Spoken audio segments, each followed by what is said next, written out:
third night of protests turned violent. The Los Angeles police chief late last night saying, quote, "This violence that I've seen is disgusting," unquote. Some of the protesters, or more accurately, rioters, shot commercial-grade firearms. Yeah, they rioted, not protesting. Others set self-driving You ain't cars gonna get nothing on accomplished fire. like that. CNN witnessed police using flashbangs and tear gas to disperse crowds. Police arrested 27 people. I keep just saying, yesterday man, alone. I keep saying this.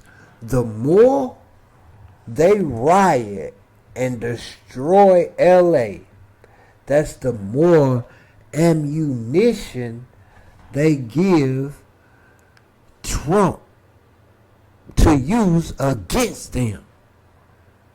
You gotta be smart, man. You can't be a retard. You gotta be smart. All of this Plus, they getting hurt in the started on process. Friday. That's when Immigration and Fuck Customs that. Enforcement, or ICE, conducted workplace raids in LA. Burning cars, throwing Operations rocks in at LA. the Last week government resulted in the arrest of official 118 cars. undocumented Man, they immigrants, going including 5 crazy. gang members and others with prior criminal histories of drug trafficking, assault, cruelty to children, domestic violence, robbery, and alien smuggling. The roots of this Alien and smuggling is crazy. may have been seen last month when top Trump aide Stephen Miller, sources tell CNN, demanded that immigration agents ramp up deportation efforts and seek to arrest 3,000 undocumented immigrants a day. 3,000, that's triple the number of daily arrests from the early days of Trump's term. In response to the ICE action in LA on Friday, some protesters 3,000 a day is outside the crazy. Metropolitan Detention Center. But as day turned to night, things got out of hand, not only downtown, but about 10 miles east in Paramount, California. Now, law enforcement says that protesters moved in on them and officers used flashbangs to disperse the crowd. The FBI's Los Angeles field office announced a $50,000 reward for information on a man that the LAPD says assaulted an officer and damaged property. Damn. Los Angeles Mayor Karen Bass said ICE gave city officials no warnings of these raids, which made it difficult, if not impossible, to plan for quelling any spontaneous protests. Then on Saturday, President Trump took the rare, major step of deploying the California National Guard despite the objections of the Democratic governor of California, Gavin Newsom. This was the first time a president called in the National Guard without a state's request or consent since Lyndon Johnson did it in 1965. President Trump yesterday told reporters that any violence against any law enforcement officers is unacceptable. I have a little statement. They say, they spit, we hit. And I told them, nobody's going to spit on our police officers. Nobody's going to spit on our military, which they do as a common thing. Trump offended there by the notion of spitting on police officers or military while protesting immigration enforcement. He says that's not okay. We would be remiss if we did not point out that it was just 4 months ago that the very same president pardoned a different group for beating police officers while storming the U.S. Capitol to object to the 2020 election results.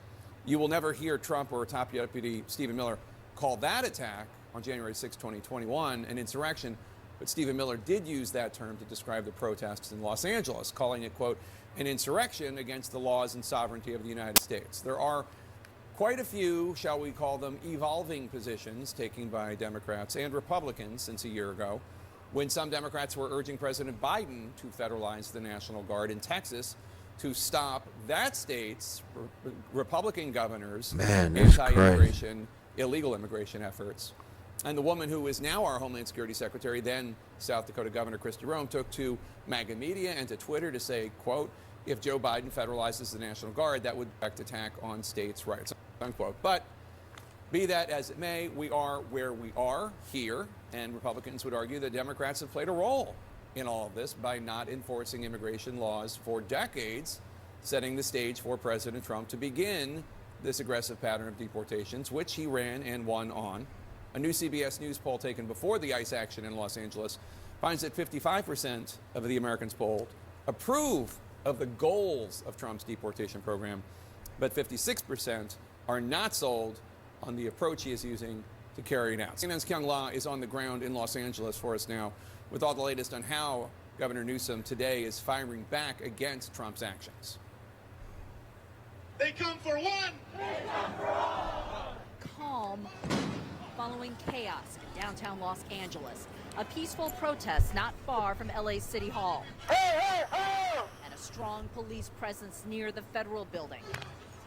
All of downtown has been declared an unlawful assembly area after hundreds of protesters took to the streets in this part of the city, clashing with local law enforcement and the National Guard. The protest sparked by local immigration raids like this one unfolding across Los Angeles. That's f***ed up, look.